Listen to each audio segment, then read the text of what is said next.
Hello everyone, in this video I'm going to show you how to record Discord calls. So for you to be able to record Discord calls, you need a third-party app, which is a screen recording app on your PC. So I'm going to list different types of screen recorder software that you can use to record Discord calls on your PC. The first one is video solo. You can just open your window tab, then search using your search engine, then search for solo video recorder.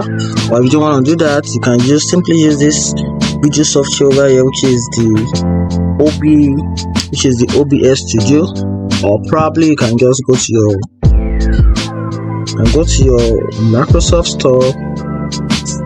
You can click your window tab, then click on the Microsoft Store.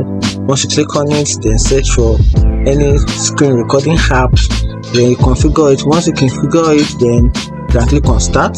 Once you click on start, then you come to you